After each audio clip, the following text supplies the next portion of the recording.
Hi everybody, I'm Andy Murray from WhatCulture.com. And I'm Chubby Ralph Little from WhatCulture.com. And this afternoon we have a number of stories, 3 of them to be precise. We are going to talk about the Undertaker's appearance on Steve Austin's Broken Skull Sessions and what we learned from it. We're also going to talk about Shayna Baszler, who might be main roster bound. And we're also going to talk about those cheeky little scamps, whoever the hell runs the WWE on Fox Twitter account, because they took a little shot at AEW. But first, this is the Good After News. I think that's what they do. Don't really appear on these ones too often, for good reason. We're going to start things off with a discussion on this Broken Skull Session podcast. So basically, Undertaker, much hyped first guest on the show that aired after Survivor Series last night. And it was a good little hoedown. We learned a number of things, including what The Undertaker said during his first meeting with Vince. We heard a story about him drinking Cypress Hill under the table. They've got a different field of expertise. Yes, they most certainly do. He reveals why he wouldn't leave for WCW. He tells a weird story about Buzz Sawyer answering the door naked. There are 10 different observations in total. They've all been recounted wonderfully by our Jamie Kennedy. You can check out the article over at WhatCulture.com. It should be live as you're watching this. If it's not, I'm going to look like an idiot. But I think the most interesting nuggets from this whole thing came relating to retirement. So, on the prospect of stepping away from the squared circle, the Deadman said the following. It's about the challenge of it. Can you get yourself to the level you need to go out and perform at a level people expect you? That's a direct quote, by the way. It doesn't make any sense.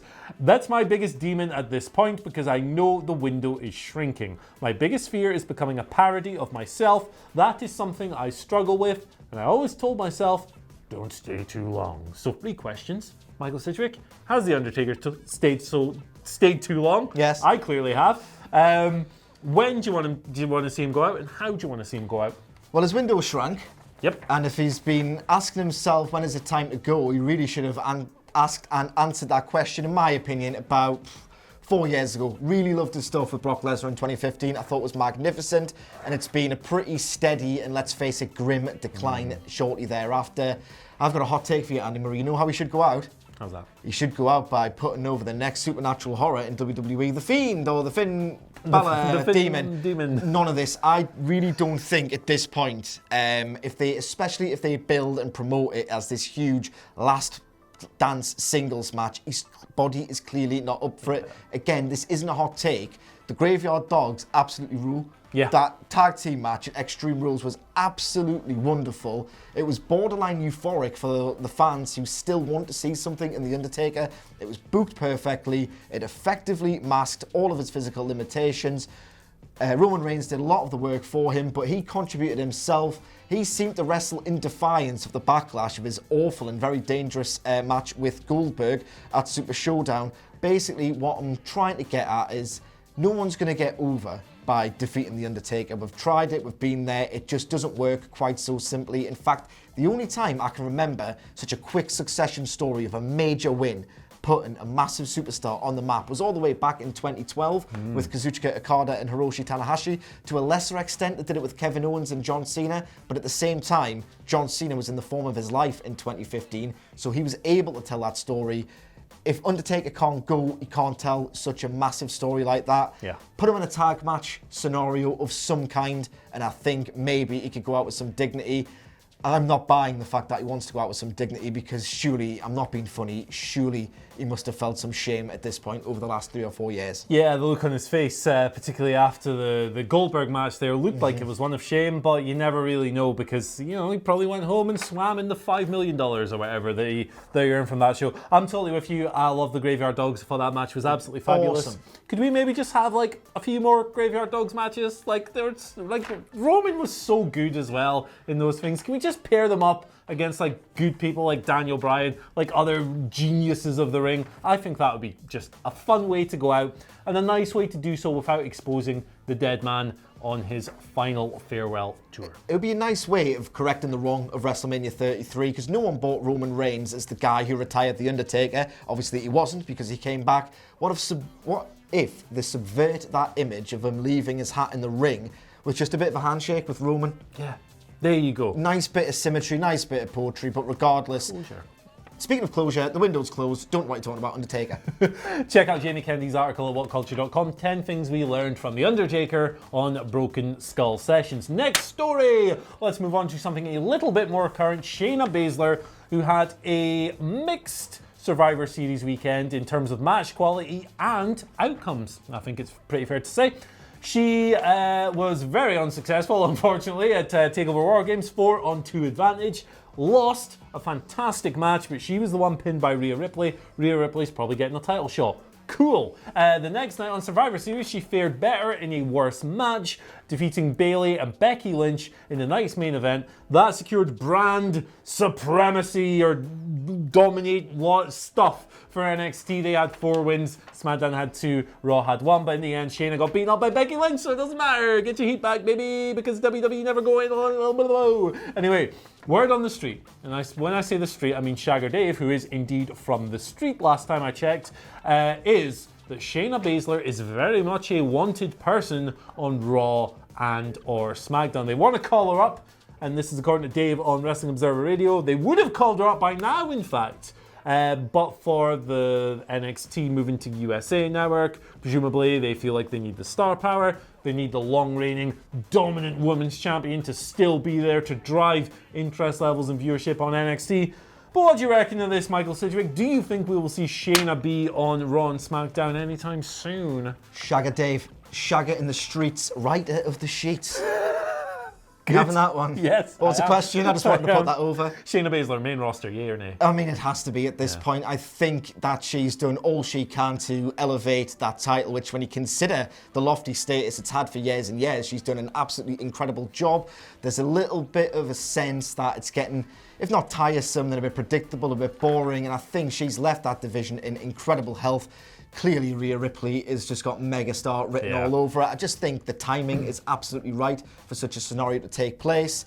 My only worry at this point is Vince maybe soured on her after that match because it really wasn't good at all. Yeah. It really wasn't good at all. I hope it really isn't a reflection on Shayna the performer because I think the layout just did a complete injustice.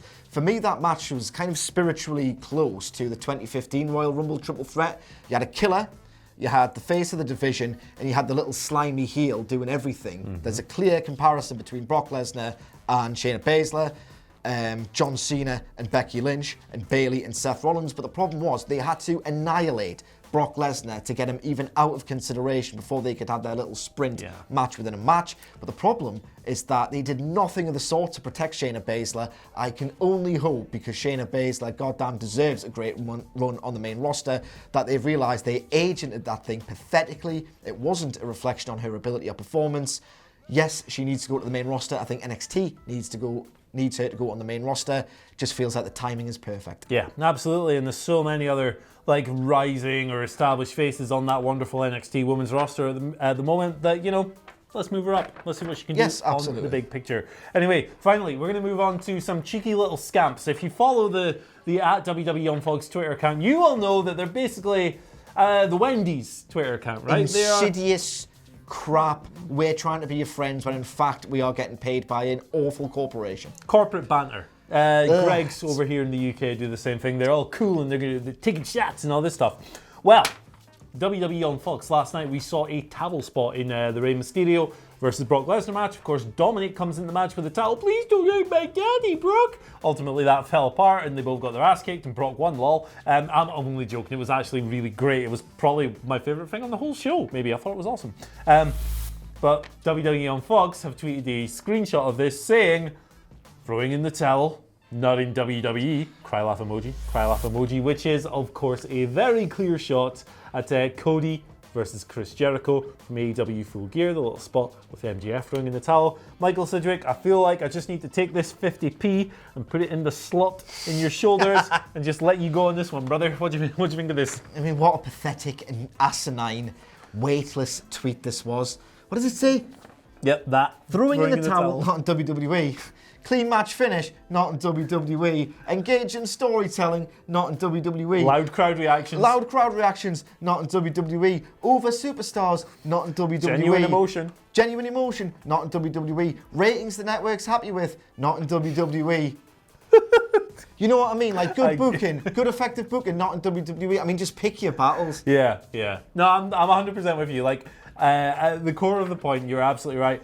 But man, you know, I love the petty crap. I love the little pot shots. I'm kind of here. I'm kind of here for this. I'm kind of because I like it when Cody does it, but not when they do it. So I'm trying not to be biased. It just feels like if you're gonna go all in on this kind of social media corporate banter, like just don't bring a pebble to a gunfight.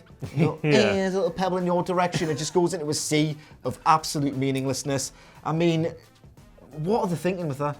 It's a weird little one. Do you think it matters if it's Fox or WWE that run the account, or is it all just the same? I mean, I'll forget about this when I wake up tomorrow morning. Yeah, that's it. The comment section certainly won't let us forget about it. But no, like, I love this crap, man. Like, I don't know. I get a real kick out of these people, these grown adults who run these things, just going, yeah, actually, you suck more. No, you suck more. I think it's fun. WWE sucks more. Everything sucks, apart from cry laugh emoji for way to undermine your point. Who uses those in 2019? What's the worst emoji? Is it the cry laugh, or is it the... oh god, there's another one that's like a really smug little face. That one. The smug one's the worst of all time. Yeah. Like, you're not even allowed to use it ironically, in my opinion. No. Like, I will never even use that ironically. Cry laugh emoji, you know, what's wrong with a lol? Yeah, exactly. Drop big lol. Sounds boring, lol. What I want you guys to do is name us, tell us your least favorite emoji. Why not down in the comment section below? Don't talk about wrestling. We've done enough of that today. Let's talk about emojis. Anyway, thank you for joining us on this Good Afternoon.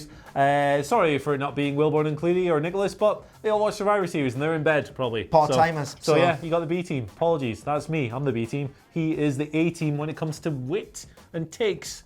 Thanks, mate. I've got no takes, but I've got tray bakes. Anyway, thanks for joining us. What?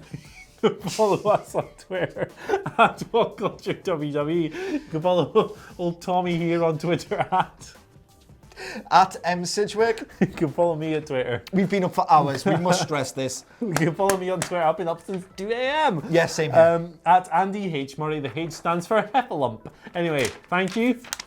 Bye.